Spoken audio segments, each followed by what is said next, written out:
Assalamualaikum warahmatullahi wabarakatuh.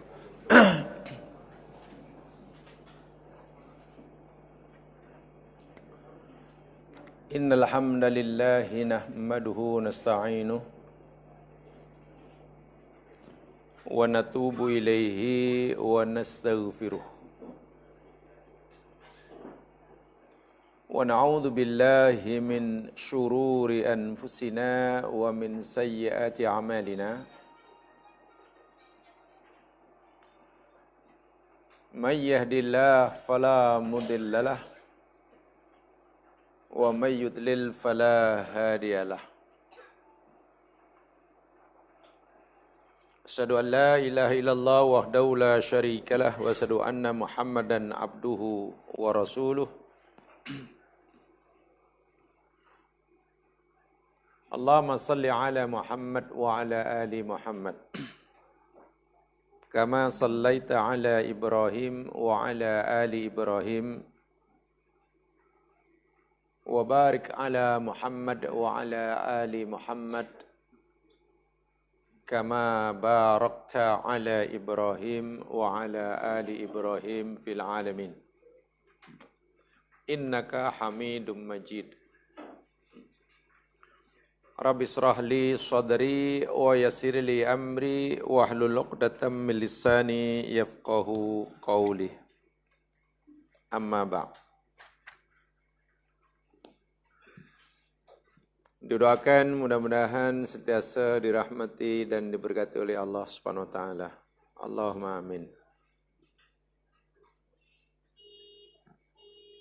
Muslimin muslimat rahimakumullah. InsyaAllah kita akan teruskan siri kajian kita Tauhidul Asma' was Sifat Al-Asma'ul Husna. Menyambung pelajaran kita pada siri yang lepas, yakni kita bicara tentang nama Allah yang ke-55, Al-Waliyyu.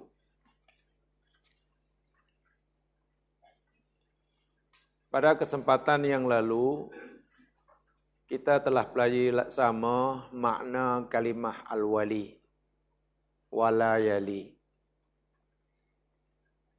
yang secara umumnya mempunyai 3 makna. Pertama, dekat. Kedua, menyayangi atau melindungi. Menyayangi ataupun mengasihi. Dan yang ketiga, melindungi, menjaga, memelihara.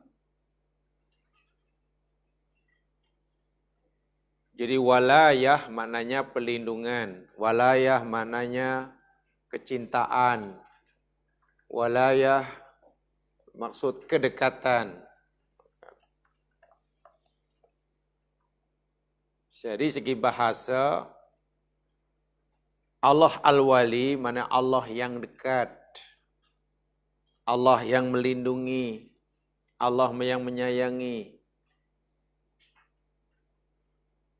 Dan pengertian waliyullah secara mudah berdasarkan Al-Quran dalam ayat telah kita pelajari surah Yunus. Ayat yang ke-62, 63 muka surat 19. Ayat yang ketiga dari atas tu. Bahwa waliyullah yakni setiap orang yang beriman dan bertakwa. Itu waliyullah. Asal seseorang itu beriman kepada Allah dan mengisahkannya dengan sebenar-benarnya, kemudian mengekspresikan ketakwaannya dengan amalan yang nyata bersifat amaliyah. Jadi imannya bukan sekadar bersifat ilmiah, teoritis, tapi juga bersifat amaliyah, praktis, namanya takwa, maka layaklah ia disebut, dipanggil, digelar sebagai waliyullah.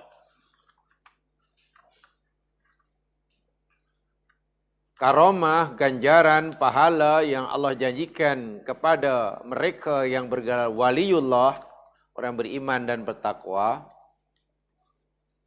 Di dalam surah Yunus tersebut, pertamanya mereka dibebaskan daripada sifat khauf, daripada perasaan khauf, takut. Kedua, bebas daripada sifat apa tu? Sedih. Bebas daripada sifat sedih. Ima berkaitan dengan peristiwa yang telah berlalu, wa ima memikirkan peristiwa akan datang. Samping itu, mereka berhak mendapatkan kabar gembira daripada Allah. Dan kabar gembira yang Allah jamin, Allah berikan pada mereka ini berlaku fil hayatid dunya, di dunia dan di akhirat. Itu yang telah kita lihat pada siri lepas. Kesimpulan pentingnya. Dan saya ingin tegaskan sekali, waliullah yakni orang yang beriman dan bertakwa dan akan diberikan karomah. Karomahnya telah disebutkan dalam ayat tadi. Kerana tingkat keimanan dan ketakwaan seseorang itu berbeza-beza, maka tingkat kewaliannya pun berbeza-beza. Jika tingkat kewaliannya tidak sama, maka karomah yang Allah berikan kepadanya pun tak sama. Gitulah. Semakin meningkat keimanan dan ketakwaannya, maka tingkat kewaliannya pun makin naik. Makin tinggi. Dan semakin tinggi tingkat kewalian seseorang di sisi Allah, karomah yang Allah berikan pun makin hebat, makin besar. Ini bermakna peluang untuk jadi wali ini sentiasa terbuka. Begitu. Sentiasa terbuka. Berbeza dengan peluang untuk jadi nabi. Dah tertutup. Sebab nabi bukan usaha seseorang insan. Sebenarnya makom kenabian itu pilihan Allah. Beza dengan wali. Kewalian ini yakni Allah serahkan peluangnya kepada setiap hambanya. Bahasa mudah, jika kamu ingin jadi waliku dan kamu mau aku jadi wali kamu, syaratnya hanya 2 kata Allah. Tidak banyak. Alladzina amanu wa kanu, apa tu dalam ayat?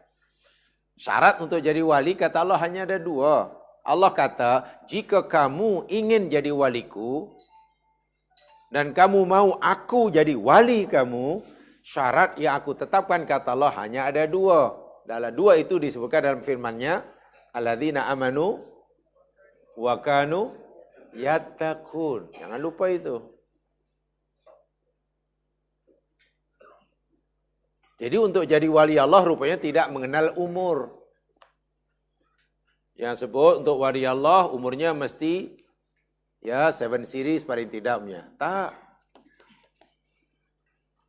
Start balik dah ada peluang dah. Mungkin seseorang yang umurnya baru 35 tahun, mungkin tingkat kewaliannya di sisi Allah lebih tinggi daripada mereka yang sudah 98 umpamanya. Boleh jadi. Nah, karena iman ini, iman dan takwa seorang itu naik, turun. Maka tingkat kewaliannya pun naik, turun. Jadi boleh jadi orang yang suatu saat makom kewaliannya sudah sangat tinggi, karena iman dan takwa tinggi, karena tidak mampu menjaga istiqamah,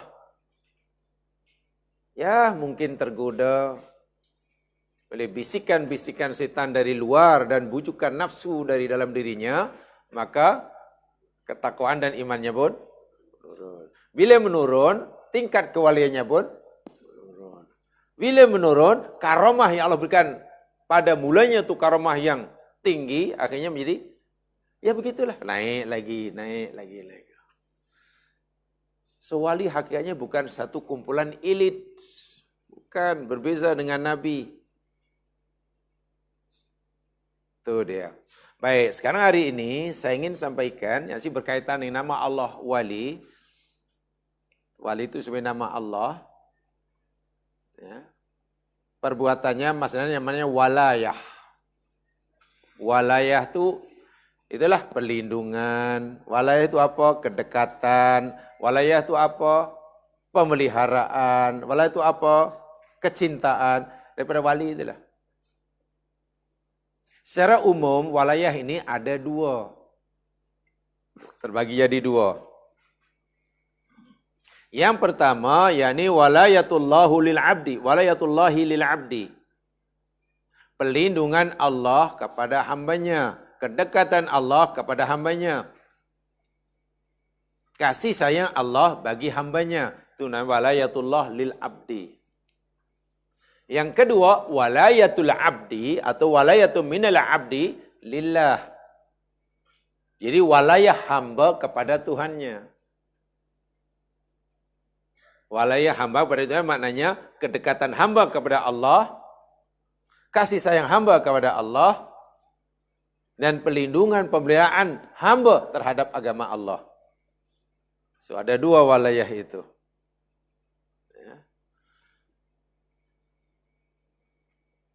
Satu, walayatullah lil abdi. Walayah Allah terhadap bagi hamba. Dan yang keduanya, walayatul abdi lillah. Walayatullahi lil abdi, perlindungan Allah, walayah Allah terhadap hambanya, bagi hambanya itu terbagi menjadi dua. Ini saya coba ringkaskan seringkas-ringkasnya, saya tidak mau bersusah payah bertele-tele panjang lebar. Tidak mau. Saya tidak mau memperpanjang penjelasan. Terus poin sajalah. Jadi kalau zaman nak menyimpulkan, biar senang. Tak ada bunga-bunga. Walayah Allah terhadap hambanya ada dua. Satu namanya walayah ammah. Kedua namanya walayah khosoh. Tahu baca ya? Nah, saya tak payah suruh jamaah ikutilah. Ini bukan Al-Quran. Kalau baca pun tak dapat pahala. Kalau Quran saya suruh ikut supaya dapat pahala. Kalau ini aja tak dapat pahala. Latih sendiri saja. Walayah ammah. Itu perlindungan Allah yang bersifat umum. Merata. Sehingga walayah Allah ini umum berlaku bagi semua makhluknya. Tanpa kecuali. Tanpa kecuali. Aifal walayatul ammatu ta'ammu jami'al khalqi. Walayah Allah amah ini mencakupi. Merata. Bagi semua makhluk ciptaannya. Fahuwa subhanahu wa ta'ala waliyuhum. Allah lah wali mereka. Allah lah pelindung mereka. Allah lah yang menjaga mereka. Melihara mereka. Allah dekat dengan mereka. Bersifat umum. Mereka ini siapa? Semua makhluk Allah.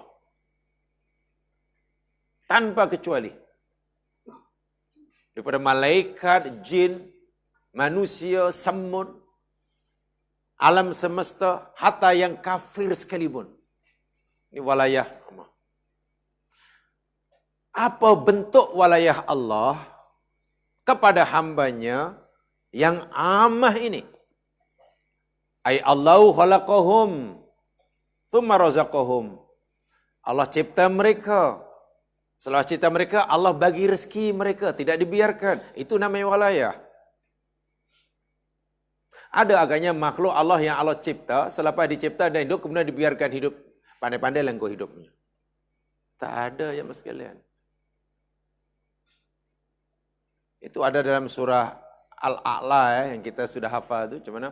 Sabbihisma rabbikal a'la alladhi khalaqa fa sawwa walladhi qaddara fa tengok. Allah lah alladzi khalaqa, dia mencipta. Setelah mencipta, fasawa, disempurnakan ciptaannya. Minta maaf, ini dalam bahasa kita, tidak ada ciptaan Allah yang terbengkalai. Sawa itu sempurna, tidak ada yang terbengkalai. Sehingga setengah-setengah, ini rupa-rupanya silap rancangan nih, silap plan ini. Roboh semua. Tak ada. Sawa. Selepas dicipta dan disempurnakan ciptaannya, apa selepasnya? Walladzi qaddara. Ditentukan kadarnya, ditetapkan. Umurnya macam mana, rupanya macam mana, warna kulitnya macam mana. Ini kalau manusia lah. Kalau kita, ditentukan bentuknya. Karena aku nak cipta makhlukku ini, aku tetapkan hidupnya di air, maka bentuknya mesti seperti ini. Macam ikan tu lah. Karena aku nak cipta makhluk yang satu ini, dan aku telah tetapkan nanti hidupnya di udara terbang, maka rupanya macam burung tu lah. Anda boleh bayangkan, bagaimana jika ikan-ikan yang ada di laut itu bentuknya semua macam bangau. Tahu bangau? Ya, macam Garuda umpamanya. Kan tak sesuai. Itu namanya qaddara. Allah lah yang telah menetapkan rupa bentuk ciptaannya untuk disesuaikan dengan tempat di mana Allah telah tetapkan. Rupa makhluk, karena makhluk ini aku ciptakan tujuan untuk menjadi khalifah aku di bumi, sekaligus menjadi hambaku di bumi. Maka rupa bentuknya seperti manusia. Jiwanya seperti ini. Ini namanya qaddara. Itu namanya walayah. Dan ini berlaku bagi semua makhluk. Tak cukup itu saja walayah Allah kepada hambanya yang bersifat amah. Tapi, lepas itu macam mana? Walladzi qaddara fahada. Apa mana hada? Allah bagi petunjuk. Macam mana nak hidup Allah bagi tahu. Tiap hari saya katakan, itik yang bertelur, setelah telurnya menetas, anak itik itu begitu yakin dan confident yang dia boleh berenang. Kan? Coba, siapa yang ngajar? Siapa yang maju akhirnya itik tiba-tiba yakin memang dia terus boleh dan itu boleh pergi ke Tasik. Itu namanya hidayah fahada. Siapa yang mengajak anak penyu? Kan penyu menetasnya bukan di air atau bukan di permukaan ya, kan di apa? Ditanam ya. Telur penyu itu kan ditanam di itu. Kemudian di kampus. Mak penyu pergi. Mak dia dah pergi dah. Dah cari laki lain. Anak belum netas, maknya sudah. Jangan harap bapaknya langsung tak bertanggung jawab. Sebab jumpa mak dia jumpa bapaknya tu di pantai Jepun. Bayangkan. Lepas honeymoon, bapaknya pergi mana? Maknya balik ke takkan ada di Terengganu saja. Atau abang kan? Dah menetas di bio tu anak dia. Tunggulah sehari dua, seminggu dua. Kali menetas gelap gulita tu. Di dalam pasir tanah tu gelap gulita. Penyu tadi. Siapa yang menggerakkan hati penyu?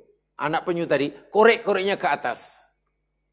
Kenapa tak korek-korek ke bawah? Agak kalau korek ke bawah macam mana? Masuk ke dapur magma, mati dia. Kenapa tak korek-korek ke depan? Ya tak akan nampak udara lah. Dia korek-korek ke atas pula. Itu namanya hada. Itu namanya walayah Allah kepada penyu. Pelindungan Allah, pemeliharaan Allah. Allah sangat dekat dengan mereka. Dan Allah menyayangi ciptaannya ini. Selepas dah nampak alam yang terbuka luas, anak penyu tu mungkin sempat tengok kanan, tengok kiri lah. Tengok belakang highway, banyak kereta. Tengok sebelah kanan, dusun durian. Durian. Tengok sebelah kiri, rumah tuan punya dusun durian. Cantik rumahnya. Tengok depan, lautan. Kenapa dia tak pergi ke belakang? Tengok kereta lalu. Siapa yang menggerakkan dia pergi ke depan, ke lautan samudera yang sangat luas, dan dia begitu yakin yang dia boleh hidup di sana. Dan yakin di situlah hidupnya. Itu namanya hidayah. Hada tadi. Inilah walayah Allah kepada penyu tadi. Ada yang tahu namanya itu hidayah apa namanya? Ada yang ingat? Fitriyah atau hidayah? Fitriyah atau hidayah? Fitriyah, hidayah fitriyah atau hidayah ya, no. Ya. Fitriyah atau hidayah ghaniyah. Ghoriziyah. Minta maaf, jangan katakan insting. Tolong diubah. Hidayah fitriyah. Masa saya belajar dahulu, pensara menjelaskan bezanya jauh antara insting dan hidayah. Insting itu kan istilah orang yang tidak percaya kepada benda ini. Sehingga mereka bingung. Apa itu insting? Orang Islam sebenarnya tidak perlu ikut istilah yang mereka, orang yang diberikan oleh mereka, yang sebenarnya tidak faham tentang hakikat itu. Itu hidayah. Quran kata hidayah fitriyah istilahnya. Nah inilah walayah Allah bersifat umum. Jangankan manusia, penyu pun Allah bagi walayah. Fir'aun demikian, jin demikian, iblis demikian juga. Bersifat umum tanpa kecuali. Hadahum li'aishihim wa hifdhi hayatihim. Allah bagi mereka hidup, hidayah. Macam mana hendak menjalani kehidupan mereka. Macam mana nak menjaga keselamatan diri mereka. Setiap binatang diberitahu oleh Allah, diajar oleh Allah, dipelihara oleh Allah, macam mana nak menjaga keselamatan diri bila terancam keselamatannya. Cicak diberi hidayah fitriyah, macam mana nak menjaga keselamatan dirinya bila dikejar oleh kucing. Apa yang dikatakan oleh cicak bila nyawanya terancam? Ekornya putus. Sedangkan kalau kita pegang ekor cicak dan kita nak tarik, bukan main susah tu. Susah tu, kuat tu. Macam mana cicak dengan begitu mudah memutuskan ekornya? Dia tidak digigit. Putusnya ekor cicak bukan digigit oleh cicak. Sedangkan kalau kita tarik pun bukan ini susah. Bolehlah tapi kasihan dah. Sakit lah. Tapi macam mana cicak boleh memutuskan ekornya dengan begitu mudah dan tak sakit? Coba agak-agak apa mantra yang dibaca oleh cicak tadi? Ketika mata kaji apa yang dibaca? Niat ingsun. Coba terpikir kita. Satu. Yang keduanya, macam mana cicak begitu yakin bahawa jika hari ini ekornya putus, esok lusa seminggu dulu akan tumbuh semula? Siapa yang beritahu? Akhirnya nyawanya selamat, kucing tertipu. Makanlah, dia ingat kucing, aku hebat. Percaya mengejar cicak. Cicak bye-bye, selamat. Carilah makhluk apapun, Allah pasti bagi hidayah macam mana nak melindungi keselamatan dirinya. Tengok binatang-binatang di lautan. Kan bila dikejar oleh pemangsanya, dia mengeluarkan bom. Asap sehingga dia gelap gulita. Dalam kegelapan itu, binatang yang memangsanya dah tak tahu di mana tadi. Dia sudah lari jauh. Macam-macam cara dia.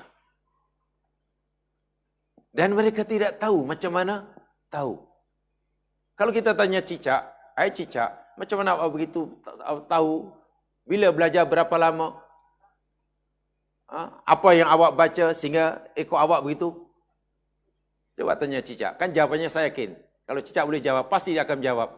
Saya tak tahu macam mana saya tahu. Sebab tahu-tahu saya tahu. Pasti. Pasti. Kalaulah dia boleh jawab, pasti yang begitu. Saya pun tak tahu. Macam mana saya tahu. Sebab tahu. Itulah hidayah. Itulah walayah. Ammah. So, siapa makhluk yang Allah abaikan? Tidak ada. Siapa makhluk Allah Subhanahu wa taala yang Allah jauh sehingga Allah terlepas pandang? Subhanallah, tidak ada. Mana ciptaan Allah yang Allah tidak sayangi dengan walayah ammah? Tidak ada. Iblis pun dapat walayah Allah. Buktinya hingga hari ini iblis masih hidup, sehat walafiat, makan apa yang diajarkan tercapai. Iblis kan masih hidup. Allah walayah dia. Iblis jangankan jamaah sekalian. Sakit teruk, demam pun tak pernah. Tak tahu apa rahsia dia. Kalau tahu rahsia dia, mungkin makan apa, sampai menapa iblis ni. Tak pernah demam. Masya Allah. Ini ya. Jadi, fahiya wilayatil khalqi bima yasluhum fi atibid dunia. Walayah ini, walayah Allah pada seluruh makhluknya. Supaya mereka ini dapat hidup selesa. Hidup baik. Dan ini dinyata oleh Allah dalam Al-Quran. Walayah amah ini, lihat surah Toha ayat 50. Dalil walayah amah, bahwa Allah itu waliyun kepada semua makhluknya, tanpa kecuali. Lihat surah Toha ayat 50. Dalam nota ini tidak ada, tolong ditambah.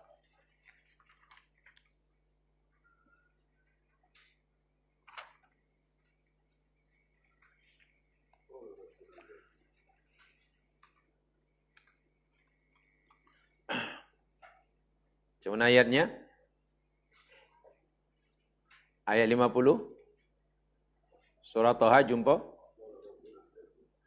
Okey. A'udzu billahi minasyaitonir rajim. Ikuti. Qala rabbuna alladhi a'ta kulla syai'in khalqahu thumma hada.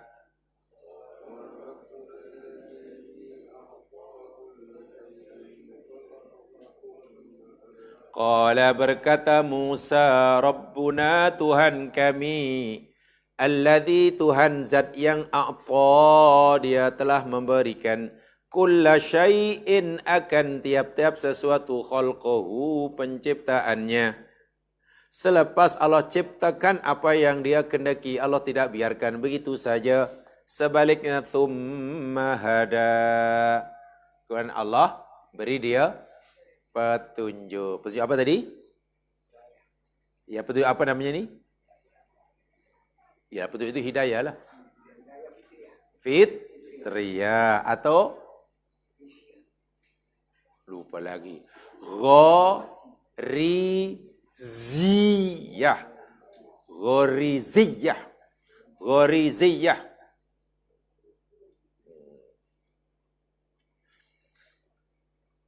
Baik. Sekarang yang kedua, ini saya ringkaskan saja. Walayah Allah yang kedua, walayatullahi lil-'abdi yang kedua, di situ apa itu? Walayah khassah. Pelindungan Allah bersifat khusus, bukan umum. Maknanya tidak semua makhluknya dapat. Kasih sayang Allah bersifat khusus, maknanya tidak semua ciptaannya dapat. Kedekatan Allah kepada makhluknya yang secara khusus, yang tertentu saja. Tidak semua makhluknya dapat. Ini namanya walayah khassah. Walayah khassah pelindungan Allah, kasih sayang Allah, kedekatan Allah yang bersifat khusus, karena Allah hanya berikan pada makhluk yang tertentu sahaja. Tidak semua. Yakni walayah Allah kepada bi ahlil imani faqat, kepada hambanya yang mukmin sahaja. Walayatullahi ta'ala liman radiya bi subhanahu wa ta'ala rabban wa bi rasulihi nabiyan wa bil islami dinan. Pelindungan Allah yang sebenarnya hanya diberikan pada mereka yang ridha Allah sebagai Tuhannya,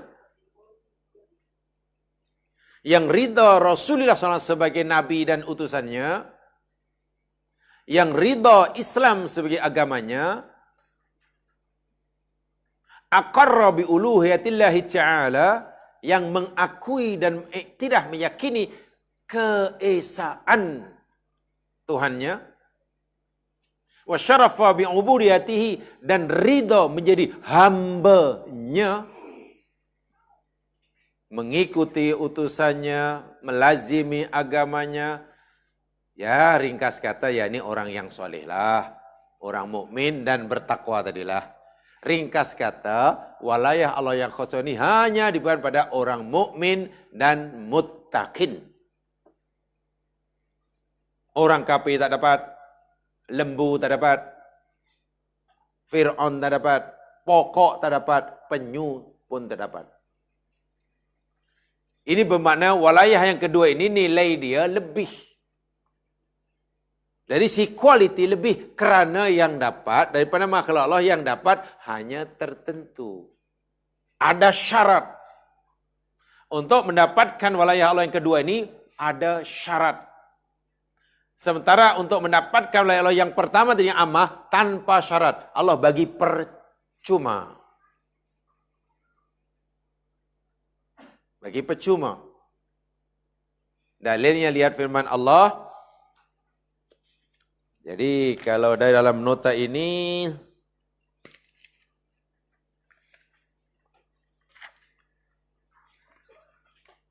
banyak sekali, mungkin ada dalam muka surat 18, surah Al-Maidah ayat 55.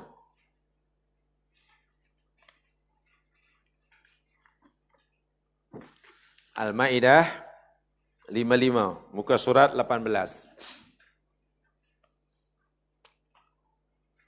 Kita baca. A'udzu billahi minasy syaithanir rajim. Innama waliyukumullahu wa rasuluh والذين آمنوا الذين يقيمون الصلاة ويؤتون الزكاة وهم راكعون. Innama hanya senya waliyukum, wali kamu, wali yang sebenar-benarnya bagi kamu, maknanya yang dekat dengan kamu, yang melindungi kamu, yang menjaga kamu, menyayangi kamu adalah Allah. Itu satu. Kamu ni kamu orang mukmin ya.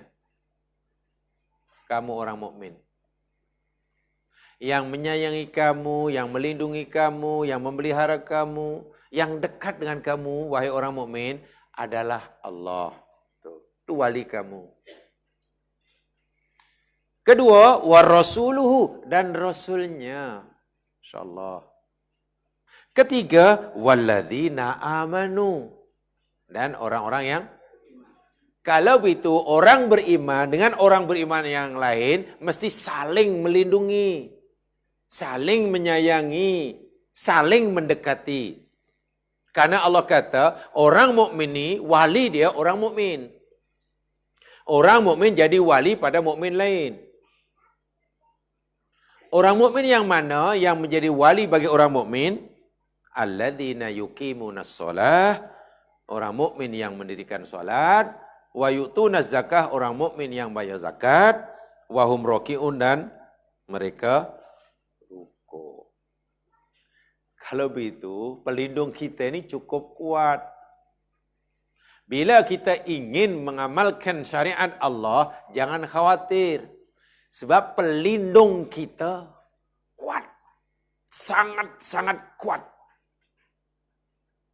Siapa pelindung kita? Satu Allah. Macam mana? Satu Allah. Ia akan sentiasa melindungi kita, menjaga kita, menyayang kita dan dekat dengan kita. Keduanya Rasulullah dan yang ketiganya seluruh orang yang beriman. Walayah seperti ini namanya walayah khosoh dan hanya diberikan pada orang yang beriman dan takwa. Ini waliullah. Jadi nilai walayahnya sangat tinggi. Sebab itu Allah tidak berikan cara percuma. Sebenarnya Allah berikan pada mereka yang mau mencarinya, yang ada syarat yang perlu dipenuhi. Kena ada syarat yang perlu dipenuhi. Iman dan takwa. Tidak banyak. Tidak banyak. Jadi kenapa orang mukmin mesti merasa takut? Kenapa orang mukmin mesti merasa sedih? Bukankah pelindungnya Allah? Bukankah yang paling dekat dengan dirinya yakni Allah? Bukankah yang menyayangi itu Allah? Bukankah yang bersedia menyelesaikan masalah serumit apapun Allah? Sebab itu waliullah Allah kata tandanya dah bebas rasa takut, bebas rasa sedih. Bebas rasa sedih. Hanya perlu iman. Nah, iman itulah mungkin yang perlu dibuktikan. Sebab iman, 3 jamaah saya, iman dalam bahasa Arab, ini yang maknanya apa? Kalimatnya mempunyai persamaan, sehingga maknanya pun jadi dekat-dekatlah. Al-iman, al-amanah, al-amnu. Apa rutbetnya coba? Iman, amanah, al-amnu. 3 hurufnya, rutbetnya. Hamzah, mim, nun kan? Sama tuh. Al-iman itu keimanan. Al-amanah, itu amanah lah. Amanah maknanya amanah. Boleh dipercayai. Tidak menipu. Al-amnu itu rasa aman. Rasa aman, rasa tentram. Al-amnu. Dan saya yakin semuanya mesti suka al-amnu. Al-amnu, amnu. Mesti semua suka. Dan semua mesti menginginkan. Sebab amnu maknanya aman. Tenang. Ini dekat-dekat. Sebab itu, seseorang yang mengaku beriman, dia mengaku beriman. Tetapi tidak boleh dipercayai. Tidak boleh percayai. Maknanya tak ada amanah. Imannya masih perlu dipertanyakan. Imannya perlu dipertanyakan. Betul ke awak ni beriman? Betul. Saya dah baca syahadah 6 kali dah. Awak percaya Allah? Percaya katanya. Percaya hari akhir? Percaya. Berapa huruf iman? 1, 2, 3, 4, 6. Tapi kenapa orang bagi amanah macam mana awak tak tunaikan amanah berkhianat tu? Itu yang saya tak tahu. Tanda iman dan amanah ni tak boleh pisah ni. Jadi kalau orang mengaku beriman tapi tak ada amanah, ya imannya itu iman sinilah. Nah ini yang susahnya. Al-amnu. Orang yang beriman, hatinya mesti sudah rasa aman. Aman itu maknanya bebas daripada sifat khauf dan juga sedih. Takut tak ada, sedih tak ada. Jadi kalau orang beriman masih penuh kekhawatiran, nanti macam mana nanti kalau ini, memanglah ini perintah Allah. Tapi bila saya buat nanti orang komplain, macam mana nanti orang ni. Saya tahu ini perintah Allah, tapi kalau aku buat orang tak suka. Ini larangan Allah. Betul lah kalau kami tinggal nanti jiran-jiran komplain. Jadi kalau kita masih takut dikomplain oleh orang, tapi dah kurang takut atau takut dicela oleh Allah, iman kita masih perlu dipertanyakan. Iman itu mesti merasa aman. Celaan orang, ugutan orang, cacian orang, komplain orang, langsung tidak memberi kesan apa-apa. Ini tiga ini, jadi ini rootnya sama nih. Iman, amanah, al-amnu. Dan itu tidak mudah untuk mewujudkannya. Ini ngaku beriman, mengaku mukmin, syahadat, tapi tak ada amanah. Apa cerita? Dan amanah tidak semestinya yang besar-besar, yang kecil-kecil pun amanah juga. Tolong ya, umpamanya ini nanti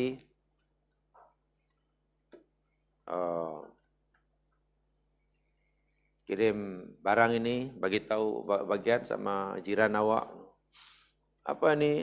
Alah, daun kesum aja. Daun kesum. Apalah campak. Balik rumah, tak apalah campak ke halaman dia lah. Kalau perasaan, ambil lah. Kalau tidak, tidak. Lagi pula bukannya 3 helai je. Anda tidak amanah. Amanah tidak semestinya diberi amanah sekian juta. Tidak. 3 helai daun kesum pun. Bila kawan boleh tak nanti bagi jiran awak tu sebab dia nak sangatlah daun kesum. Dan ada 3 helai. Boleh. Ya bagilah elok-elok. Jangan alah campaklah. Apa? Dari pagar dia. Kenapa berjaga? Lah sudah masuk kawasan dia, kalau perasan ambil lah. Kalau tidak, ya nasib lah. Amanah lah. Dia disuruh pekerja, amanah lah. Nih semua kemudahan yang ada di depan awak ni, di meja ini. Mulai dari komputer ini, faksimili, kertas, pen, telefon, bla bla bla bla, semua ini kemudahan yang diberikan oleh syarikat untuk memudahkan kamu menjalankan tugas. Ini semua untuk kepentinganmu, untuk memudahkan kamu. Ya amanah. Apa contoh tidak amanahnya? Berkayut di telefon tadi. Ya, sampai kerja ni tengahnya. Ya apa nak? You nak berapa bungkus? Boleh petang ni harus hantar. Tak, yang apa? Yang manis kata tak manis. Yang roti bom ada nak roti dong. Ada gunakan telefon pejabat untuk ambil apa tu? Order orang. Rupanya dia minimarket yang tak ada kedai. Ya mau telefon lah pakai di sini. Ini telefon pejabat. Dan bil itu kena naik nanti. Itu belum lagi, tak apalah, saya hantar, ini, kata dia, hantar faksimili. You ada faksimili? Ada aku. 5 helai tu, A4 tu. A4 tu 5 helai, dah terbang lah. Itu belum lagi, Allah, budak tadi semalam dia pun katanya tak ada keteh, katanya nak kopi kat rumah. Kebetulan masih ada separuh, berbalik aja dia. Tak amanah tu, syarikat, harta syarikat. Pen bawa balik. Mana boleh? Itu amanah, kena jaga. Wahai seorang mukmin. Tolong siapa yang kerja ini, sebab kerja ini mustahak, ini bla bla bla. Ya kerjalah. Daripada pukul berapa hingga berapa. Tengah hari rehatlah. Ini belum rehat, sudah rehat. Pukul 10 dah keluar. Pukul 10 keluar, pukul 11.30 baru balik lagi. Nanti pukul 12 keluar balik. Kenapa awak ni setiap pukul 10.30 keluar ni? Ini bukan time rehat ni. Bos, minta saya sembahyang duha, bos. Sembahyang duha. Sembahyang duha? Ya, bos, sembahyang duha. Tu fadilatnya besar, bos. Tapi awak bekerja. Ya, tapi sembahyang duha tu ibadah, bos, ibadah. Bosnya bingung ni. Aku nak larang dia, takkan aku nak larang orang solat. Takut dosa pula. Kalau aku tak benarkan dia pergi solat duha, takut berdosa. Kan solat duha. Tapi aku tak larang, dia ni bekerja di sini. Pasal setiap harinya 1.5 jam untuk solat duha, itulah kerja yang tak pernah siap. Macam mana ni? Aku nak larang sembahyang duha ke atau nak gini? Bosnya bingung, serba salah. Nasib baik bosnya sudah pergi usrah. Akhirnya begini aja lah. Karena hari-hari kamu tak nak sembahyang duha 1 jam setengah sedangkan awak kena kerja. Mulai besok pilih satu lah. Awak nak kerja sini atau nak sembahyang duha. Tegas. Amanah itu wajib. Wajib dilaksanakan. Sembahyang duha itu sunat. Mana boleh mengorbankan yang wajib untuk mengerjakan yang sunat. Dah pergi office sentiasa mengantuk. Tidur. Kenapa ngantuk ni? Minta bos, malam tadi saya tahajud bos, tahajud. Tiap malam tahajud lah. Tahajud bos, tahajud tu fadilatnya besar. Allah akan berkata yang mulia. Ya tapi awak kan bekerja. Kalau hari-hari tidur di office ni macam mana kerja awak? Awak makan gaji. Bosnya serba salah. Aku nak larang, jangan tahajud, takkan larang tahajud. Orang tahajud takkan dilarang, kan dosa pula. Tapi kalau aku tak larang dia malam itu tahajud, hari-hari tidur di office, kerja tak siap, takkan aku nak gaji orang tidur. Cuma bingung bosnya. Nasib baik bosnya sudah pergi usrah. Mulai besok you tahajud je lah, tak pernah. Ini bukan maknanya bos itu melarang tahajud. Anda boleh melakukan sunat, tapi yang wajib jangan ditinggalkan. Kalau dapat 2 dosa ini, alhamdulillah. Jika tidak, utamakan buat yang amanah tu. Yang amanahnya tu kena buat. Jika sekiranya dengan sebab tahajud dia tidur di office, kemudian amanahnya, kewajiban tidak terlaksana, tinggalkan tahajudnya. Begitulah. Bukan makna tidak boleh tahajud. Ini mengejar sunat, tapi yang wajib tinggal. Itu tak betul itu. Jemaah sekalian, pakai songkok wajib atau tak wajib? Ini songkok. Tak. Jam tangan? Ya. Kasut? Tak. Kalau lelaki pakai seluar? Wajib. Apa kata? Songkok bukan main tinggi. Kasut macam kepala lipan punya memancong-mancong. Stokin. Kelas jam jangan tanya. Kanan kiri. Cincin. Macam traffic light. Cincin. Kalau 10 jari semuanya ada akik. Kan macam traffic light. Merah, biru, kuning. Kan? Pakai necktie. Tapi tak pakai seluar. Apa kata? Selamba jalan. Itulah orang yang mengejar sunat meninggalkan wajib. Amanah itu wajib. Nah, kalau orang macam itu, kalau jangan jadi bos suruh macam itulah. Tak apa, ini topi, ini kasut, ini tali pinggang, ini necktie. Dan esok pakai ini dan tak payah pakai seluar. Tak berani dia. Iman, amanah, al-amnu. Ini root wordnya sama. So, itu ya. Jadi, walayah Allah. Ada 2. Yang nomor 2, jenis kedua, yakni walayatul abdi lillah. Atau walayatum minal abdi lillah. Walayah hamba bagi Allah. Yakni kedekatan hamba kepada Allah.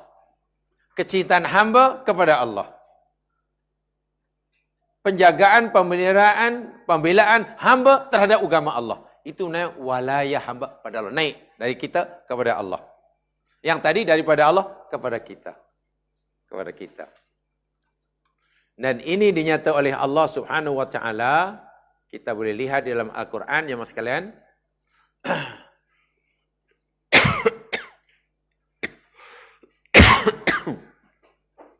Lihat firman Allah Subhanahu wa taala dalam surah Al-Maidah ayat yang ke-56.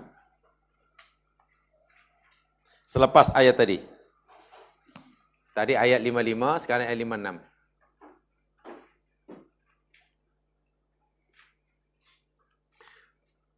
Kalau ayat yang ke-55 Al-Maidah itu walayah Allah kepada kita.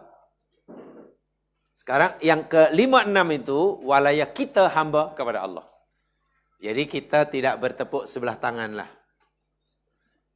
Maksudnya kalau kita inginkan walayah Allah, walayah yang khassah, maka kita mesti beri walayah kepada Allah.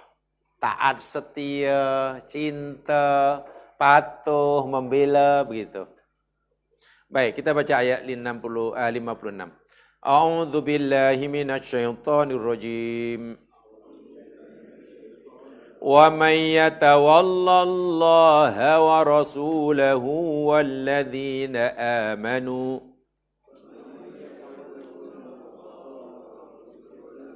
fa innal hizballahi humul ghalibun. Waman dan siapa sahaja ya tawalla, ia memberi walayah, memberikan taat setia yang sejati, dekat, mencintai, membela. Itulah.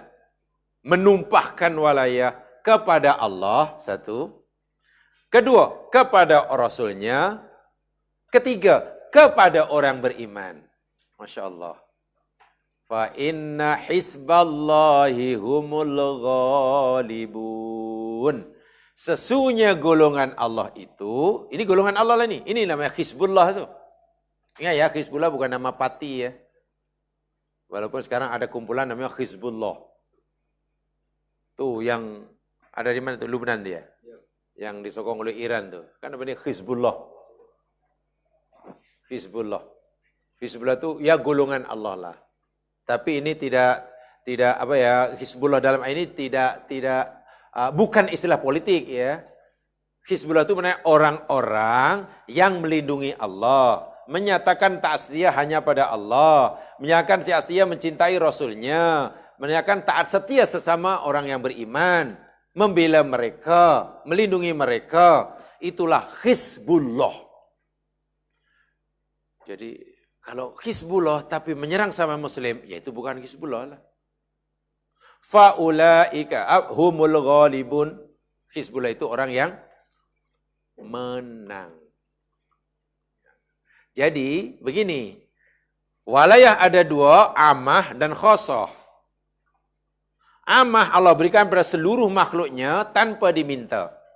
Allah berikan secara percuma, karena begitulah sifat Allah al-waliyu. Karena sifat Allah al-waliyu semua dapat. Nah, macam Ar-Rahman Ar-Rahim yang kita pelajari tempoh hari. Ar-Rahman itu rahmat Allah yang Allah berikan pada semua makhluknya tanpa diminta. Tanpa perlu mereka memintanya. Karena Allah bagi secara percuma. Yang jahat ke tak jahat ke, yang beriman ke tak beriman, semua dapat. Rahmat daripada Rahmannya. Tapi rahmat yang Allah berikan dengan sifat Rahimnya hanya diberikan kepada orang tertentu sahaja. Kena diusahakan. Karena untuk mendapatkan rahmat daripada Rahim, bersyarat. Macam walayah ni lah. Allah sebagai wali boleh melindungi seluruh makhluknya. Tapi perlindungan Allah yang khusus hanya diberikan kepada orang tertentu saja. Yakni orang mukmin dan muttaqin. Orang yang membela Allah, orang yang membela Rasulnya, dan orang yang membela mengasihi sesama Muslim. Hizbullah. Jadi, tidaklah bertepuk sebelah tangan. Kalau orang tidak mengamalkan apa yang Allah sebutkan dalam ayat 56 surah Al-Ma'idah ini, ya dapat jugalah perlindungan Allah, tapi hanya bersifat amah, bukan yang khassah. Tengok ya, di situ ada 3. Mesti menyayangi Allah, membela agama Allah, mesti menyayangi Rasulullah, membela ajaran Rasulullah, mesti menyayangi, mendekati, membela, mengasihi sesama orang mukmin. Ada 3 ni. Bila 3 itu telah dilaksanakan dengan jayanya, maka orang itu layak dapat walayah khassah. Ini walayah kita terhadap Allah SWT. Sesama Muslim mesti ada ikatan ni, wali ni, walayah ini. Maknanya mesti saling sayang menyayangi. Secara ringkas beginilah jamaah sekalian. Kalau kita boleh mengamalkan, dahulu pernah saya katakan, kalau kita boleh mengamalkan 4 mim, kita masuk surga. Jangan nak tahu formula rahsia masuk surga? Nak tahu macam mana tips masuk surga? Nah, kalau tak nak, skip. Oh, ya. Rahsia masuk surga sebenarnya hanya perlu mengamalkan 4 mim. 4 mu. Baik. Kita ni mestikan dalam hidup ni kita wajib berhubungan, bermuamalah dengan dengan Allah. Betul? Dengan Allah. Kita tak boleh putus dengan Allah. So itu Tuhan kita. Hubungan kita dengan Allah, macam mana jalinan hubungan kita dengan Allah Subhanahu Wa Taala, yakni dengan muwafaqah. Dengan Allah kena muwafaqah. Muwafaqah itu maknanya muafakat bahasa Melayu. Muafakat maknanya muwafaqah. Ibarat berjalan seiring sejalan. Allah suruh duduk, kita duduk. Allah suruh berdiri, kita berdiri. Allah suruh berjalan, kita berjalan. Allah suruh diam, kita diam. Itu namanya dengan Allah muwafaqah. Senang cerita. Macam tu. Kemudian kita ini bukan hanya berhubung dengan Allah. Kita ini sentiasa juga dihubungi atau tidak. Kalau kita hubungi akan dihubungi oleh namanya syaitan. Iblis lah, yang ketuanya saja lah. Saya tulis ketuanya saja. Dengan iblis, walaupun iblis akhirnya mengerahkan bala tenteranya. Kan? Walaupun dengan bala tenteranya. Dengan iblis, yakni kita pun kena juga. Tapi muharabah.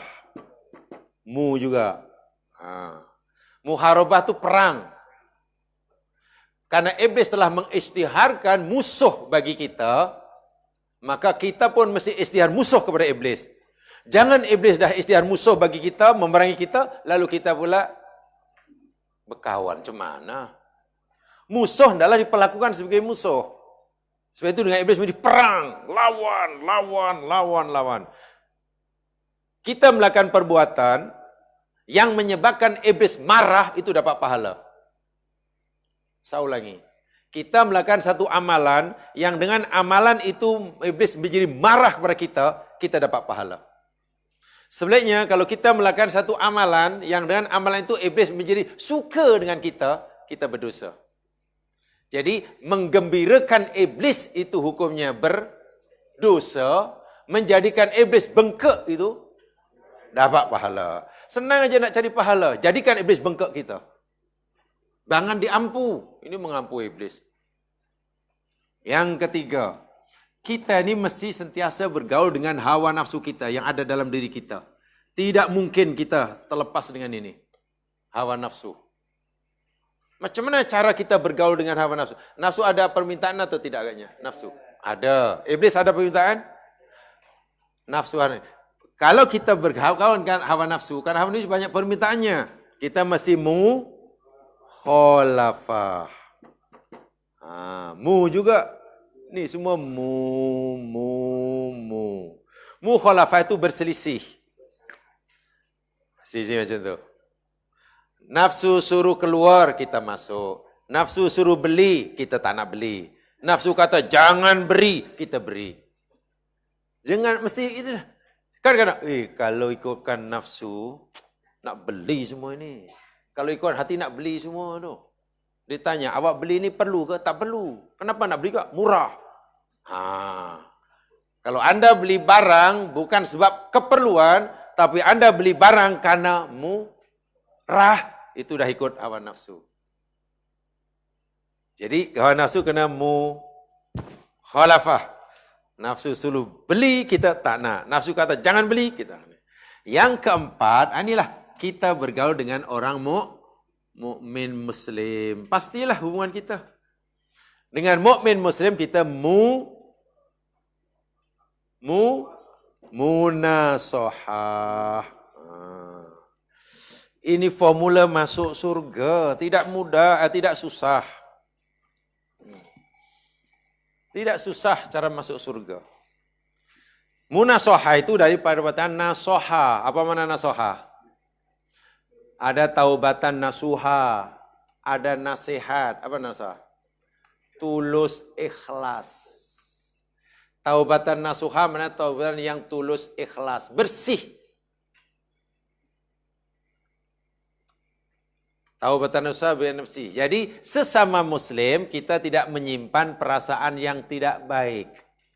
Sesama muslim hati kita bersih. Jangan cantas mencantas. Jangan jadi gunting dalam lipatan. Jangan jadi batu api. Jangan jadi macam-macam lah. Sesama muslim mesti lihatlah saudara muslim itu macam diri kita sendiri. Nabi kata orang muslim dengan muslim yang lain itu macam tubuh badan yang satu. Coba kalau empat formula ini kita amalkan. Dengan Allah muwafaqah. Tak pernah gaduh dengan Allah. Apa yang Allah beri disyukurinya. Apa yang Allah ambil, diridhoinya. Ya macam mana dengan Allah dan muwafaqah? Disyukuri setiap nikmatnya. Sabar atas ujiannya. Ridha dengan ketentuannya. Dengan iblis kita perangi karena dia musuh kita. Jangan buat iblis ini tersenyum walaupun sekali. Pastikan terus-menerus menangis dan menyesal serta kecewa. Dengan hawa nafsu mukhalafah. Berselisih. Jangan kehendaki kehendak nafsu. Sesama muslim hendaklah munasohah. Munasohah itu mesti tidak boleh menyimpan perasaan yang tidak baik. Hati mau bersih mah sesama muslim. Jaminannya surga. Tak kira laki atau perempuan. Bayangkan, tak senang macam mana. Saya yakin semua kita sudah punya 4 mu ini. Saya yakin setiap kita sudah punya 4 mu ini. Muwafaqah, mukhalafah, muharabah dan munasohah. Hanya mungkin seringkali salah alamat. Seringkali salah alamat. Sepatutnya muwafaqah itu kepada Allah, tapi muwafaqah kepada hawa nafsu. Kan salah alamat lah. Dengan hawa nafsu, muwafaqah. Apa yang nafsu nak? Tapi apa yang Allah nak? Mukhalafah. Allah kata, hayya 'alas shalah. Kan Allah mau, Allah suruh kita solat. Sepatutnya kita muwafaqah lah. Kita kata, apalah. Baru nak duduk pun dah. Hayya 'alas shalah. Bahkan dipermainkan. Mungkin tak terasa selesa dengan azan. Hayya 'alas shalah. Hayya 'alal falah. Dia mengamuk dia. Merasa terganggu. Ya apalah. Orang tak salah dikata salah. Kawan tu panggil. Hayya 'alas shalah. Hayya 'alal falah. Orang tak salah dikata salah.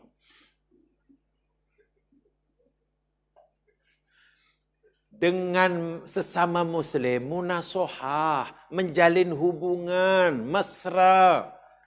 Tidak ada perasaan yang tidak baik. Malangnya munasohah bukan diarahkan pada muslim, munasohah diarahkan pada iblis. Dengan iblis kamcing sungguh. Ngam sungguh dengan setan. Tapi sesama muslim, muharabah. Ini yang berlaku lah. Sesama muslim muharabah. Gaduh memanjang. Dengan setan, munasohah. Tapi doanya wa adkhilnal jannata ma'al abror. Surgamu ya Allah, surga firdaus ya Allah. Makan itu. Macam mana amal macam itu nak surga? Allah ini hanya akan memberikan kepada hambanya sesuai dengan yang diminta, sesuai dengan perbuatannya. Itulah. Jadi mualah kita kepada Allah, kepada Rasul-Nya, dan kepada orang beriman. Itulah makna al-wali, nama Allah. Secara ringkasnya, walaupun panjang tu, sebenarnya saya sediakan ada 4 siri sebenarnya, tapi tak apalah 2 je lah. Kang takut Ramadan, takut raya cuti lagi. Sebenarnya saya sediakan bahan untuk 4 siri, tapi 2 cukup lah. Ya cukup lah. Ya mudah-mudahanlah memberikan pencerahan walaupun sedikit. Selebihnya cari sendiri. Selebihnya cari sendiri. Sebab ini penting kita sehari-hari merasa ini. Masya Allah, iyalah. Jangankan saya sebagai orang Muslim percaya Allah. Lembu pun Allah sayangi, tengok. Lembu pun Allah bagi makan. Lembu pun Allah jaga. Takkanlah saya sebagai hamba yang beriman tak jaga. Kenapa mesti khawatir? Mudah-mudahan diberkati. Wallahu a'lam. Dan kita sambung pelajaran kedua insyaAllah.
InsyaAllah kita akan teruskan pelajaran kita yang kedua hari ini, yakni Tazkiratul Maut.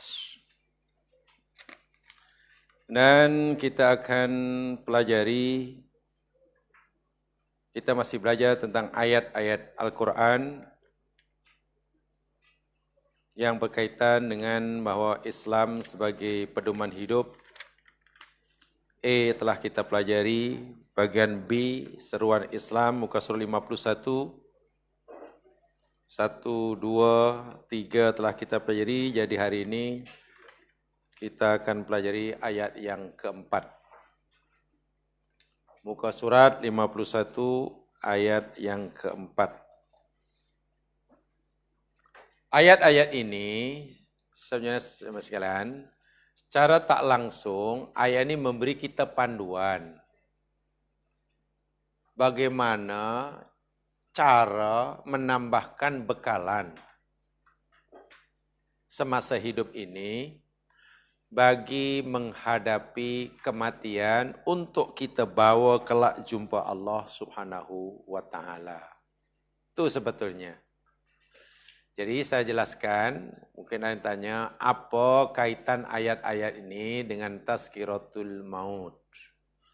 Mungkin ada yang ingin tahu bahwa kaitan ayat-ayat yang dicantumkan dalam bagian ini, yakni bagian akhir, muka surat 51 ini, ayat-ayat yang memberi kita garis panduan. Yang memberi kita garis panduan. Bagaimana cara kita menambahkan bekalan,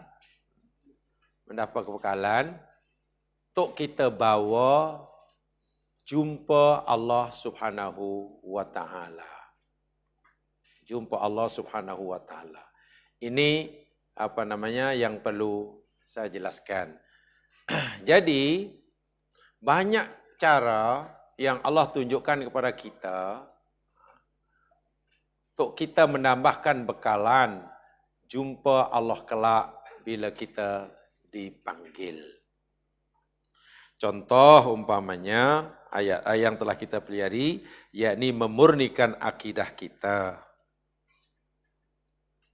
Betul, iman itu, akidah tauhid itu syarat mutlak untuk membolehkan seseorang itu masuk surga. Betul. Sebab itu seorang mesti ada akidah tauhid. Tetapi akidah tauhid itu boleh hilang, boleh lenyap jika tidak dijaga. Maka Al-Quran memberi garis panduan kepada kita agar akidah tauhid yang kita dah miliki ini tidak terhapus, tidak terbatal. Karena bila terbatal, maknanya kita jumpa Allah tak bawa bekalan lah. Sia-sia hidup kita di dunia dan sia-sia juga di akhirat. Itu maksudnya. Nah, dalam ayat berikut ini adalah ayat Allah juga yang mengajar kita, memberitahu bagaimana cara menambahkan bekalan. Ayat 7. Surah Al-Hadid ayat 7. Mari kita baca terlebih dahulu. A'udzu billahi minasy syaithanir rajim. Aminu billahi wa rasulihi wa anfiqu وأنفقوا مما جعلكم مستخلفين فيه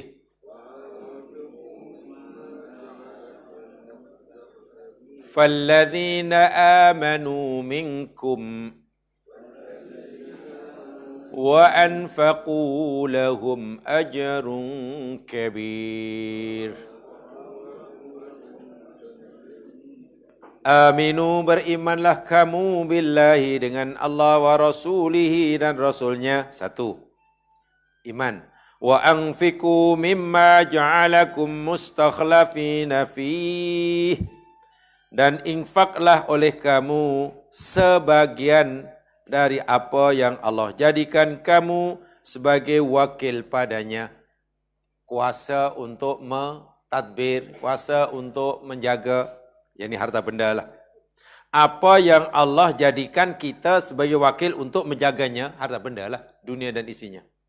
Falladzina amanu minkum, maka orang-orang yang beriman daripada kamu, wangfaku, dan mereka telah infak, lahum ajrun kabir, bagi mereka ganjaran pahala yang sangat besar.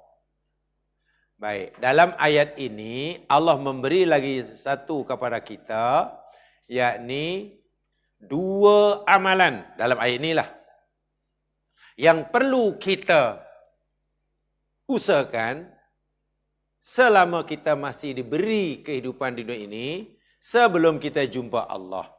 Amalan itu bekalan yang sangat-sangat utama karena ganjarannya sangat-sangat besar. Apa amalan itu? Dalam ayat ini ya, bukan dalam ayat yang lain. Satu, al-iman. Iman pada Allah dan iman pada Rasulnya dalam ini. Kedua, infak. So itu kalimah iman dan infak dalam ayat ini disebut dua kali. Mula-mula Allah berfirman, aminu billahi wa rasulihi wa anfiku. Nah, iman dan infak. Imanlah kamu dan infaklah kamu. Kemudian ayat berikutnya, sebab orang yang beriman dan infak. Sampai dua kali disebutnya. Pertama, ayat ini cerita tentang dua amalan yang mesti disediakan oleh kita sebagai bekalan untuk menghadapi kematian. Iman dan infak. Iman dan infak. Kenapa perintahnya berupa aminu dan anfiku berupa perintah? Ya, sebab ayat ni kaitannya dengan ayat-ayat sebelumnya. Ini secara ringkasnya lah. Selepas Allah menceritakan pada kita dalam ayat sebelumnya, kalau kita belajar surah Al-Hadid ayat sebelumnya Allah cerita tentang dalil-dalil keesaannya. Ayat-ayat sebelumnya Allah cerita tentang dalil-dalil dan bukti keesaan Allah. Bahwasanya tiada Tuhan melainkan Dia dan Dia itu esa. Dia satu-satunya zat yang berhak disembah. Lalu Allah tunjukkan bukti-buktinya, dalil-dalilnya yang tak mungkin kita dapat membantahnya. Itu dalam ayat sebelumnya, jamaah boleh kaji. Kemudian selepas Allah tunjukkan bukti keesaannya, Allah beri kita taklif. Allah beri kita bebanan. Dan bebanan yang Allah berikan pada kita berupa perintah. Berupa perintah.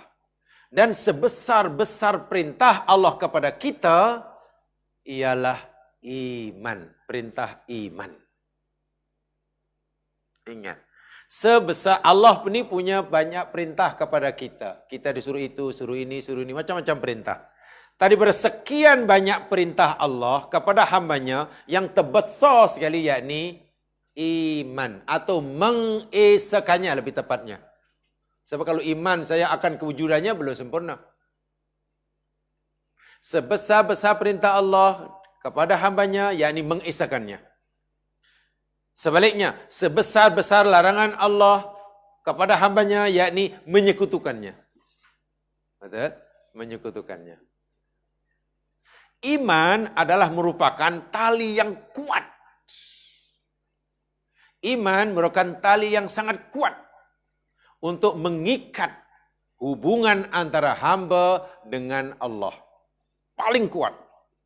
Semua amalan yang ada kaitan dengan hablum minallah menjadi rapuh dan menjadi tidak ada nilainya jika orang itu tidak ada tauhid. Rajinlah jamaah solat sekalipun. Rajinlah zakat sekalipun. Rajinlah puasa sekalipun. Tapi jika akidah tauhid terbatal, ilek. Ilek itu ilek. So itu perintah terbesar yakni iman. Mengesakannya. Larangan terbesar yakni tauhid.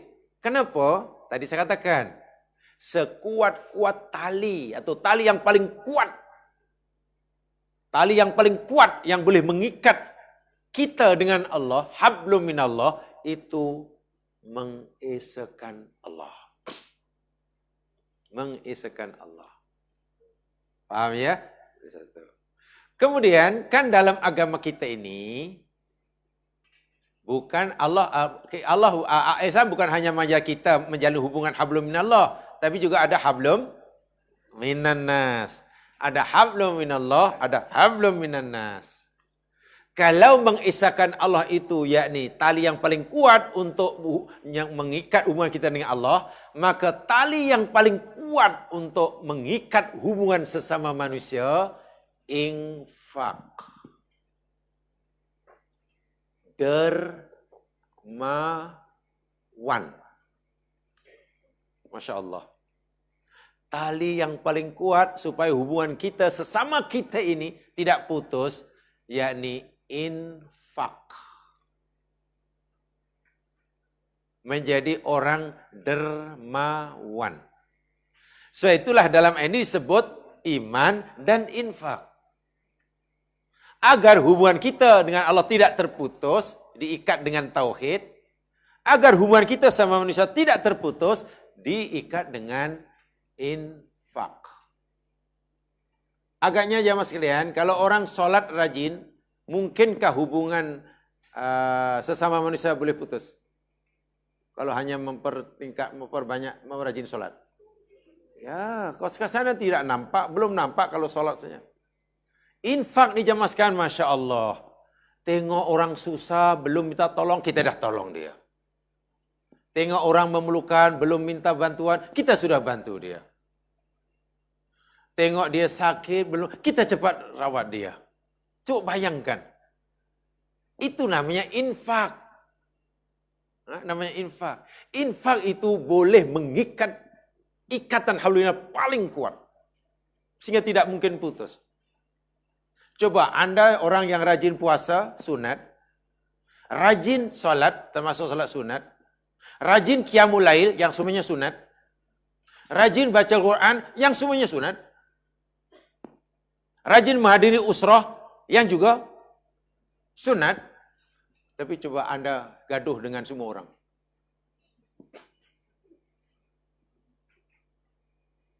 Janji tak tepati, menipu dia, zalimi mereka. Minta bantuan, tak tolong. Kita usik dia, hak dia kita ini. Dia ingin maju, kita sekat dia. Peluangnya kita tutup. Kan? Kawan tu nak pergi jauh, dia nak go, kita blok. Go, block, go, block, go, block. Coba macam mana? Dia itu sebenarnya ada bakat untuk pandai. Ada bakat, ada potensial untuk maju. Tapi setiap kali nak go, kita block. Jadi, go block. Go block. Go block. Tu ada, dulu ada coach bola sepak. Kan pelatih biasa di tepi padang bila pemain sedang main. Kan mengarahkan kepada pemainnya kan. Kalau umpamanya pihak lawan sedang mendapatkan bola, bagi arah go block, go block, go block, kata coach di tepi. Jadi pemain pun lagi marah lah. Kita main sampai mati di goblok-goblokkan katanya. Maksudnya kejo lah lawan itu blok. Kejo blok. Go blok, go blok.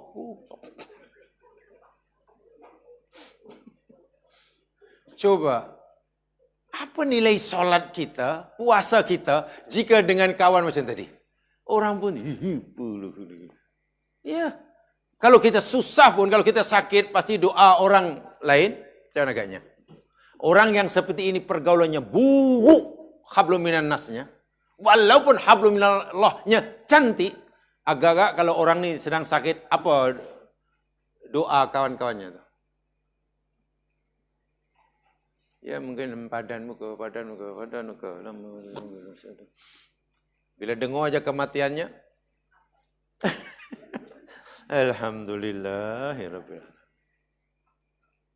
Dan bila kita naik pula, makin senang, makin untung, pasti mereka akan hilih. Ya sebab kita buruk. Jadi saya bagi tahu rahsianya. Kenapa dalam ayat ini Allah sebut iman, yang biasanya kan iman, amal soleh, solat, zakatlah, aqimus solah, atuz zakat, betul kan? Ati'u Allah wa ati'ur Rasul. Itu selalu tu dalam Quran. Ati'u Allah, ati'ur Rasul, aqimus solah, atuz zakat, illal ladzina amanu wa amilus solihat. Kenapa ya ni? Aminu anfiku. Oh, rahsianya sebenarnya ini. Jika kita ingin punya bekalan banyak, kita bawa jumpa Allah. Dalam ayat ini ya, kita tak cerita ayat yang lain. Ayat lain mungkin isinya lain. Untuk ayat ini, Allah kata, ikatlah hubunganmu dengan aku, jangan sampai putus. Ya Allah, ikatan apa yang paling kuat untuk supaya hubungan kita denganmu tak putus? Ya Allah, mengisahkan aku. Allah kata, isahkan aku, jangan syirik. Kalau kamu tidak syirik, jangankan amal yang banyak. Amal sikit pun aku bagi pahala yang banyak. Tapi jika kamu syirik, jangankan amal yang sedikit, amal yang banyak pun ilek. Oh iyalah, ya. Habis macam mana ya Allah untuk pastikan hubungan sesama kami ini elok, erat, tidak putus? Infak. Ambil berat kesusahan orang. Apa istilahnya? Apa orang mudah tolong tu apa nih? Senang tu. Ringan tangan. Oh, ringan tangan. Panjang tangan lain. Panjang tangan dah lain pula. Ringan tangan. Suka tolong, suka beri, suka ni.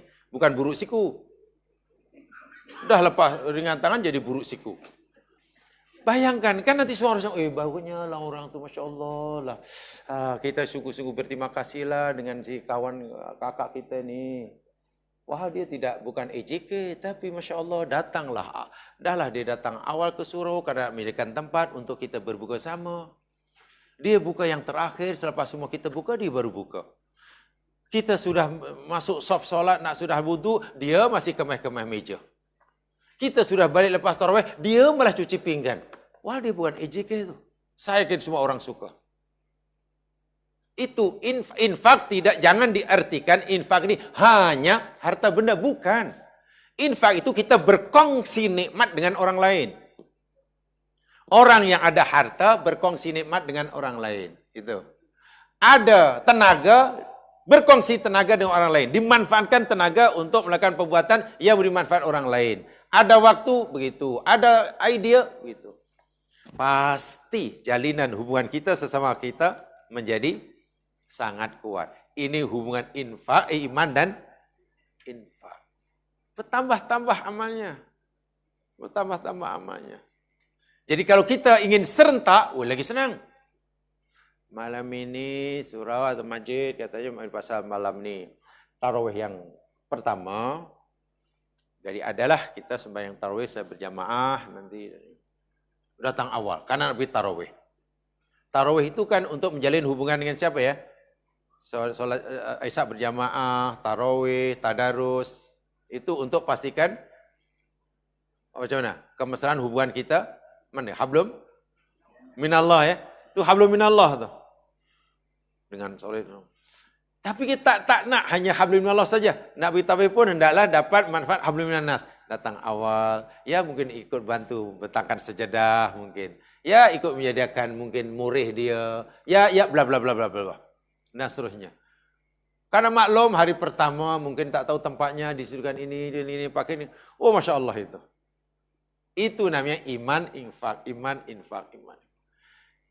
Jadi kita bukan hanya soleh dalam hablum minallah, tapi juga soleh dalam apa? Hablum minannas. Soleh hablum minallah, soleh hablum minannas. Namanya soleh apa itu namanya?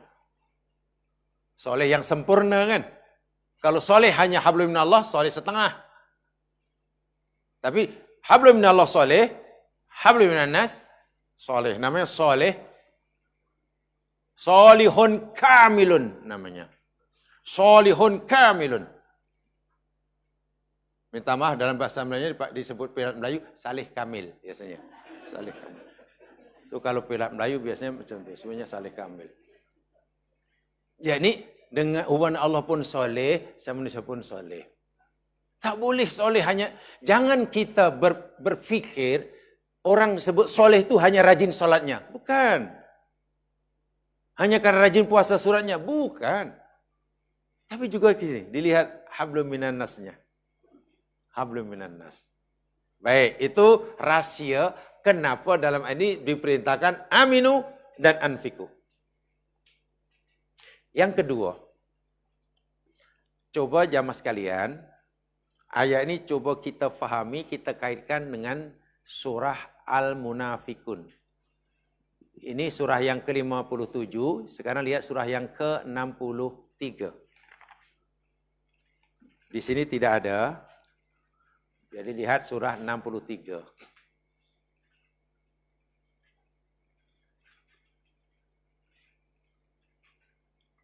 Al-Munafikun. Ayat 9, ayat 10. 9 dan 10 lah.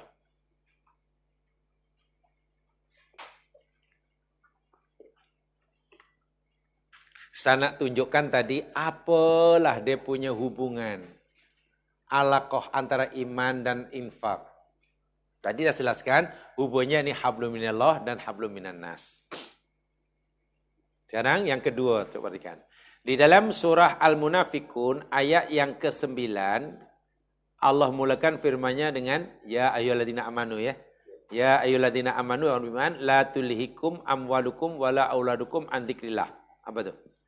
Janganlah harta benda kamu dan anak pinak kamu menjadikan kamu lalai lupa daripada mengingati Allah.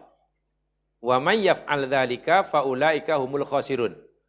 Siapa saja yang melakukan semua itu, maka orang-orang itu merekalah orang-orang yang merugi, khasirun. Jadi jangan sampai anak pinak harta benda membuat kita lalai, leka mengingat Allah. Kun Allah perintahkan, tengok, selepas Allah panggil kita orang beriman, wa anfiku, dan infakkan oleh kamu mimma razaqnakum, sebagian apa yang kami rezekikan pada kamu. Infakkan oleh kamu sebagian rezeki yang kami berikan pada kamu, kata Allah, bila masa infak, min qabli ayatia ahadakumul maut. Apa tu? Daripada sebelum datang kepada seseorang kamu kematian. Sebab bila dah dekat dengan mati, fayakula, nanti kamu akan kata, orang tu akan kata, Rabbi, wahai Tuhanku, laula akhartani ila ajalin qarib. Apalah sudi kiranya, laula tu. Wahai Tuhanku, apalah sudi kiranya engkau tangguhkan umurku hingga tempoh yang sekejap. Mana minta tambahan usia. Lalu ditanya oleh Allah, kenapa minta tambahan masa? Kan aku sudah bagi puluhan tahun. Tak cukupkah? Orang ni merasa berpuluh tahun yang Allah berikan ni dia sia-siakan. Lalu dia ingin tambahan masa, nak manfaatkan sepenuh-penuhnya. Ya Allah, bagilah masa walaupun setengah hari pun jadilah. Dia minta tambahan masa, ini rupanya hendak digunakan untuk fa'asoddaqah. Apa tu? Aku nak Masya Allah, bersodakoh rupanya. Dia tak kata aku nak solat. Coba jamaah renungkan ya.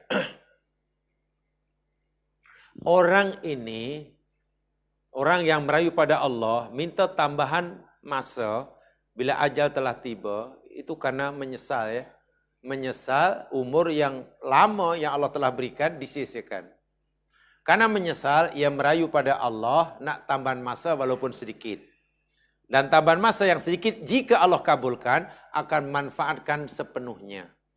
Dia akan gunakan untuk bersedekah. Jamaah sekalian, orang yang tak solat masa hidupnya, bila dekat nak mati, menyesal atau tidak? Menyesal. Orang yang tidak belajar masa hidupnya, dekat nak mati, dari sekian banyak perintah Allah, daripada sekian banyak perintah Allah, yang bila ditinggalkan, yang mereka akan menyesal bila mereka meninggalkannya, solat ditinggalkan, menyesal. Ini ditinggalkan, menyesal.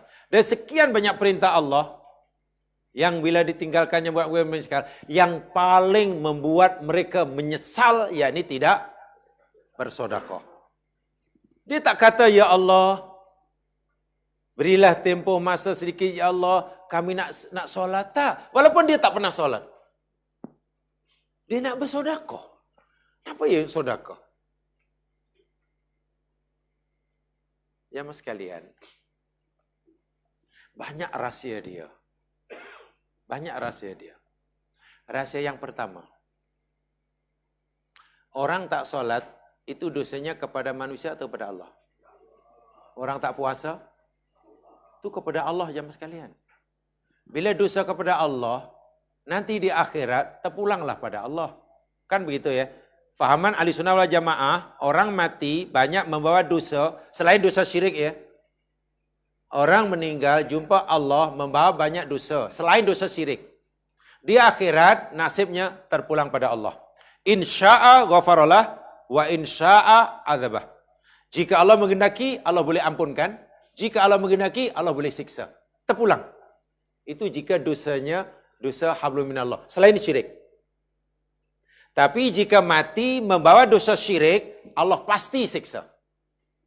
Okey, sekarang orang mati membawa dosa. Dosanya bukan hablum minallah ni. Dosanya hablum minannas. Ada orang susah. Sebetulnya orang susah ini, jika ia belum minta pertolongan pada kita pun, kita dah wajib tolong dah. Tidak. Dia dah minta tolong, kita tak tolong. Quran bahkan menyebutkan, ara'aital ladzi yukadzibu biddin fadzalikal ladzi yadu'ul yatim wala yakhuddu ala ta'amil miskin. Ini dosa besar ni. Baik dosanya orang yang tidak mengasihi orang susah, tidak membantu orang susah, tidak peduli pada orang miskin, sedangkan ia mampu. Itu dosanya kepada Allah sahajakah atau juga kepada mereka? Manusia je sekalian. Dan dosa kepada sesama manusia ini, Allah tak akan ampunkan selagi dia. Sebab itu dia ingin menebus. Bukan dia menganggap remeh dosanya pada Allah karena tak solat. Bukan. Orang ini tidak minta masa untuk solat, bukan karena meremehkan dosa tak solat. Tak solat memang berdosa. Tapi jika Allah kendaki, nanti Allah boleh ampun. Sebenarnya dosa sesama manusia, kan tadi menganiaya orang, tidak suka pada orang, tidak. Itu dosanya banyak tu. Itu Allah tidak mau campur tangan, tidak mau ampunkan selagi dia tidak selesai sesama. Sebab itu dia nak bersedekah, ya Allah, nak bersedekah. Tengok tu. So, bekalan yang paling besar sekali pahalanya, yang patut kita sediakan semasa kita hayat di dunia ini, yakni bersedekah. Jangan ditinggalkan tu. Subhanallah, kita kena berterima kasih kepada Haji Mat Nur yang saja memberi peluang untuk bersedekah. Ada saya kira dalam tu pun. Yalah, saya yakin kalau jamaah tidak sedekah di sini yang di keluarga Haji Mat Nur pun, ya mungkin di tempat lain, di masjid pun ada itu. Saya tahu. Tapi maksud saya, peluang untuk bersedekah itu sangat terbuka. Kalau tidak di sini, di tempat lain. Jangan sampai peluang yang banyak tu langsung kita tak ambil berat. Itu berat tu jemaah sekalian. Apalagi nanti bila betul-betul berlaku di depan mata kita. Orang susah minta pertolongan, kita mampu tolong tapi tak mau. Itulah infak. Infak tak sebenarnya dengan harta ya, mungkin dengan tenaga. Sepatutnya saya sebenarnya sibuk, tapi tak apalah saya antara awak lah sebab nampaknya susah ni. Awak perlu segera ke hospital ni, panggil Grab pun tak datang-datang. Kenapa itu? Jangan, tak apalah, tunggu aja lah, sabar aja lah. Innallaha ma'as-sabirin. Kalau awak sabar, pahalanya banyak. Kalau saya tolong, nanti tak dapat peluang. Ini dalil apa ke benda lah. Dah jelas orang sudah. Nak tolong orang banyak pertanyaan sangat. Ada orang kita bawa, tiba-tiba ada orang lah terjatuh ke apalah dalam longkang ke kotor. Ya sudah tolong sajalah. Kan dia, walaupun dia tak minta tolong, kita yang lalu situ tolonglah. Panggil ambulan ke, panggil apa ke, polis. Jangan nak tolong banyak pertanyaan. Siapa ni? Macam mana boleh tanya pula macam mana awak jatuh ke longkang? Macam mana kawan nak terangkan? Coba cerita sama saya, macam mana boleh awak jatuh? Sambil tengok. Kawan cerita tu sambil kesakitan tu. Lepas tu, tanya macam mana? Awak Melayu ke? Bukan ni Melayu. Saya Melayu, cik. Melayu, cik. Melayu apa ni? Parti apa? Parti apa? Melayu. Ya, Melayu. UMNO, PAS, Amanah, PKR, apa ni? Saya adalah UMNO, cik. Saya UMNO. Madhab. Maliki, Syafi'i, Hambali, Wahabi ataupun Syafi'i. Kawan dah tengah mati masih soal macam-macam. Tolong aja lah, tak payah. Aduh. Nak tolong pun kena dipastikan orang ni mesti sama betul fikrahnya dengan saya. Masya Allah. Coba kalau kawan tadi ikut sunatullah, sebetulnya kalau ikut sunatullah lah, kawan tadi mungkin boleh diselamatkan nyawanya. Menurut sunatullah, segera itu dan selamat.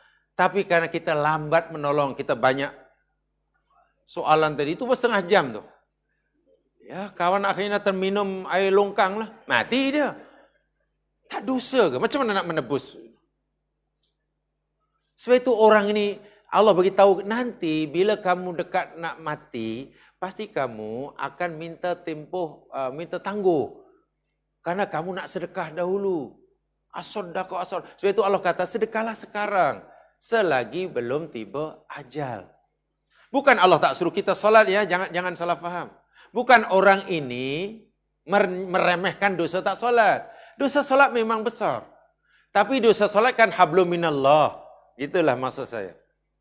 Ya mungkin orang ini kalau diberi tempo 10 tahun akan solat lah tuh. Tapi kalau hanya dibagi masa yang sedikit, macam mana? Sedekah aja lah. Satu, itu dah dua dah. Ketiga, jamaah sekalian, kalau kita solat hari ini, solat subuh tadi atau setengah jali solat duhur, pahalanya berapa kalau kita solat duhur? Sekali atau 2 kali atau 3 kali atau 4 kali kalau kita solat duhur. Nanti solat duhur. Pahalanya sekali atau 2 kali. Solat duhur. Tadi solat apa namanya? Subuh. Jika Allah terima dapat pahala ya. Sekarang kita masih dapat pahala tidak dari solat subuh tadi? Mengalir ke ada? Tidak kan? Lepas itu esok solat subuh lagi dapat lagi kan? Mana sekali kan? Zuhur pun sekali. Ya. Apalagi itu solat wajib. Sekarang kalau kita bersedekah sunat, tahu tak kalau sedekah sunat? As-sedekah itu kata termasuk sedekah sunat. Ya Allah, bagilah aku masa 1 hari pun jadilah. Ya, saya nak apa? Nak sedekah ya Allah. Okey, sekarang sedekahlah. Ada satu hari panggil. Ini duit surat, saya akan wakafkan. 1/2 daripada harta saya wakafkan kepada. Kan wakaf tidak boleh lebih 1/3. 1/3 itu maksimum ya. Sekaya manapun orang itu, wakaf itu maksimum 1/3. Tidak boleh lebih. Saya wakafkan 1/3 hartaku kepada pemberian apalah. Diwakaflah. Kemudian itu sudah wakaf. Ya, saya terima mati. Lepas wakaf, tanda tangan. Asyhadu an la ilaha illallah, mati. Tahu tak pahala wakaf 1/3 tadi? Berapa Allah bagi pahala? Shadaqatun jariyah. Itu yang dinak tuh. Itu yang dinak. Jangankan 1/3 hartanya. Mungkin sekian. Sedekah jariyah. Dan saudara, walaupun dia dah mati, pahala masih. Inilah keutamaan infak. Solat tidak. Orang mau meninggal, solat dah habis, dah putus dah. Mana solat, orang mati masih dapat ganjaran solatnya. Ganjaran hajinya sekali sajalah. Zakat sekali sajalah. Tapi infak, sedekah, sunat, insyaAllah. Sebab itu saya, dahulu pernah saya tekan, pernah ditanya oleh kawan. Tak boleh tak kita bayar zakat kita kepada orang yang sedang dalam pelarian, yang susah, kalau berada korban perang, susah. Ya boleh insyaAllah. Mereka ini amat memerlukan bantuan dan kita boleh membayar zakat wajib kita pada mereka. Memang harus hukumnya bayar zakat dan sah. Tapi saya jawab, saya tambah, boleh tapi kurang menguntungkan, kata saya. Macam mana boleh tapi kurang menguntungkan? Sebab zakat ini jamaah sekalian, zakat wajib maksud saya, kita bayar pada siapa saja asal orang itu berhak 8 asnaf itulah. Asal kita berikan pada yang berhak itu, pahalanya sama. Bagi si miskin ke fakir ke apa, sama. Sebab apa? Zakat itu zakat wajib, pahalanya sama. Kita bagi pada orang miskin di kampung kita bagi kepada orang miskin jauh di Syria, jauh. Kalau wang zakat sama. Itu saya katakan boleh tapi kurang menguntungkan. Habis macam mana yang menguntungkan? Bagilah pada mereka ini bukan zakat wajib kita, tapi sedekah sunat. Kalau sedekah sunat, katalah kita berikan kepada fisabilillah, katalah binaan masjid yang sebuah kekurangan. Kita bukan hanya mendapat pahala zakat wajib, tapi kita dapat pahala apa? Shadaqatun jariyah. Kita sudah meninggal masih. Ini yang orang nak mati itu betul-betul merayu pada Allah, minta tambahan masa. Bukan nak pergi haji, padahal belum pergi haji itu. Bukan nak membayar puasa Ramadan, wah dia masih punya hutang. Dia nak bersedekah rupanya. Karena sedekah ini pahalanya boleh berterusan. Dapat sedekah jariyah. Salat tidak akan menjadi pahala jariyah. Paham ya? Kenapa Allah sebutkan dalam ayat ini iman dan infak. Pertama, saya ulangi sekali supaya jelas ini. Dalam ayat ini saya terangkan ayat yang lain ya. Yang pertama rahasianya. Karena dalam agama ini ada hablum minallah, ada hablum minas. Dan kedua tidak boleh putus. Tidak boleh putus.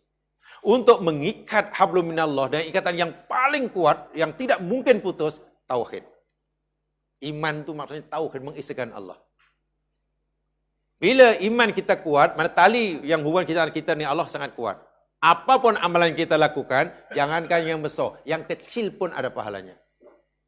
Tapi bila iman rusak, mana tali putus, jangankan amalan yang besar, amalan yang kecil, amalan yang besar pun tak ada pahala. Tapi kan tak cukup dengan hablum minallah, ada hablum minan nas.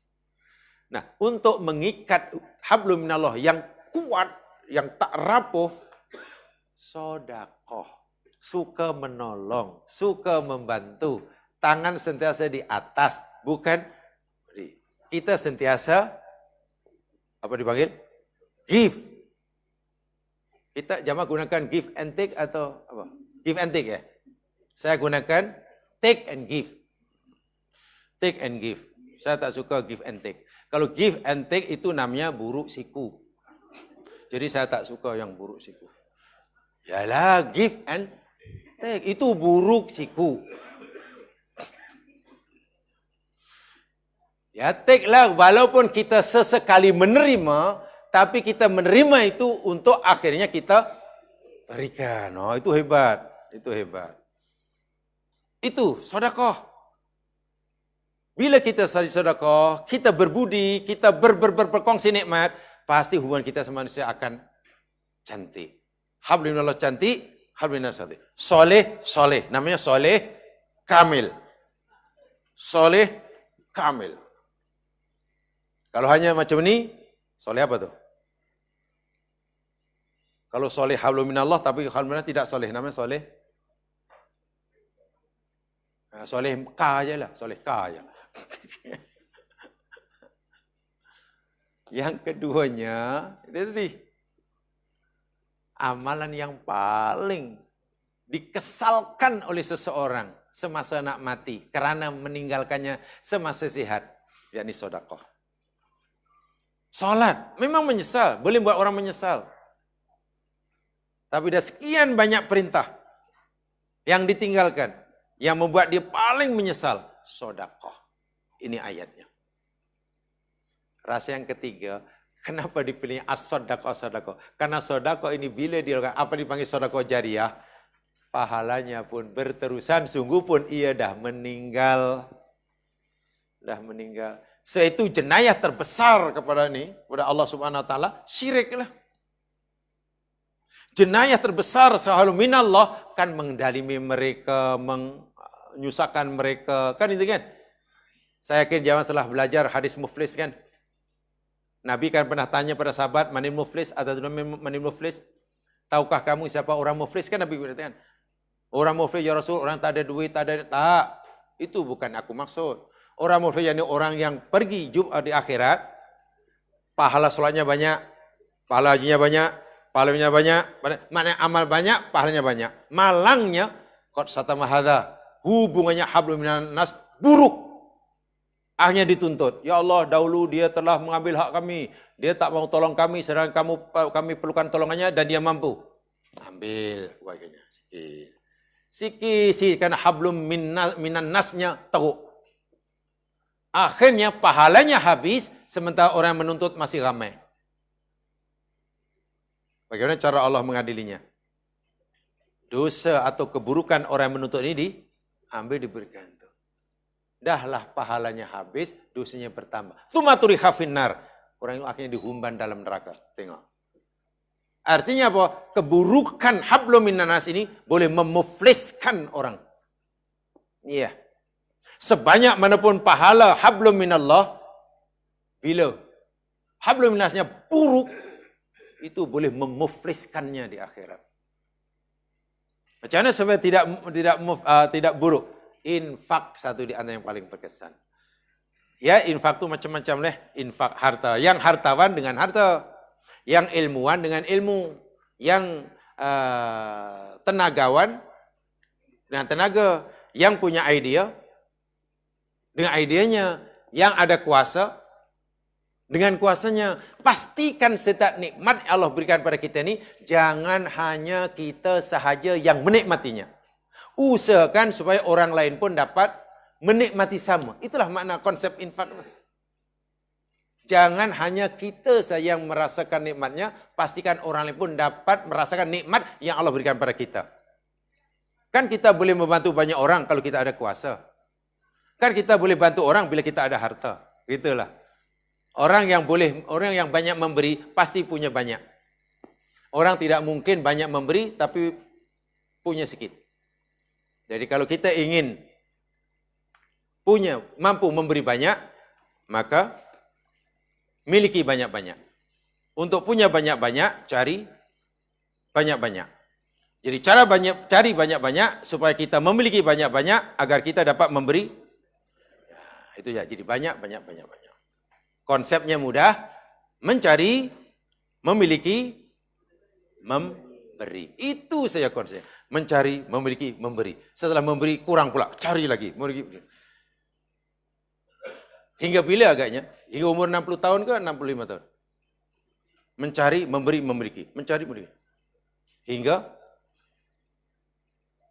bila? 65 atau 58?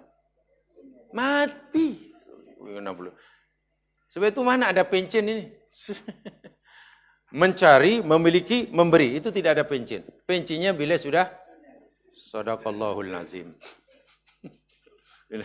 Islam itu indah, menyeronokkan. Sehingga tidak ada penat. Macam mana nak penat? Karena ada ganjarannya. Penat itu kan bila kita bekerja tak ada upah. Pasti jemu. Kalau kita bekerja, penat manapun, tapi upah yang dijanjikan besar, hilang penatnya. Percayalah. Tak penat sebab janjinya surga. Takkanlah tak semua. Sehingga dijanjikan, saya yakin tidak ada orang yang tidak mau bekerja. Jika ditawarkan gaji 1 hari 1 juta ringgit. Ada yang mau. Siapa yang mau bekerja lagi walaupun dah pencen, 1 hari 1 juta ringgit. Semua pasti kerja lagi. Saya nak. Habis awak nak apa? Kan semua dah sakit. Kaki sakit. Ya tak apalah. Asal. Itu baru dengan wang ringgit. Orang akan sanggup bekerja. Bagaimana ganjarannya? Surga. Jadi kalau tengok ganjarannya, pasti semangatnya lebih. Tempoh hari saya katakan, namanya rogob. Harapan. Di samping ada khauf. Khauf maknanya takut. Jadi pada Allah ini ada rasa takut dan ada roja. Pasti semangat. Ingat neraka, takut. Kan? Ingat surga, roja. Macam itu. Tiap hari saya contohkan, kalau zaman suruh lari lah, 100 meter, suruh lari 100 meter. Siapa di antara kamu yang boleh lari 100 meter antara sini dan sana? Kurang daripada 15 saat. Ya untuk kita kurang 15 saat lah. Kalau Usain Bolt, bawah 9,5 lah. Kurang 15 saat, daripada sini ke sana, tuh ada plastik bag di ujung sana tuh. Itu isi dia tu ada 500 ribu ringgit dah. Syaratnya kurang 15 saat. 14 saat, 14.9 dapat hadiah 500 ribu. Akhirnya laju atau tak laju lari kita? Laju kan? Laju. Sebab kalau lebih 15 tak dapat. Apa motif? Apa motivasi kita sehingga kita laju? Apa yang motivate kita untuk laju? Karena ada reward kan? Itu nama rojak. Pasti. So amal itu bila ada rojak pasti makin laju. Dan akan lebih laju bila masa kita lari mengejar tadi, di belakang dilepaskan anjing gila. Tambah laju atau lama perlahan? Pasal apa? Takut. Maknanya karena ada takut dan roja. Itulah nyembah Allah. Khauf, roja itu dalam Quran banyak kali itu. Pasti makin laju. Sekarang apa kata? Hanya ada anjing gila di belakang tapi tak ada reward. Laju tak laju? Laju tapi stres sebab tak ada apa-apa. Betul. Ya stres lah. Sebab itu nyembah Allah tidak boleh hanya takut, pasti stres. Dan tidak boleh hanya rojak. Kalau rojak saja nanti jadi overconfident. Namanya di golongan murjiah.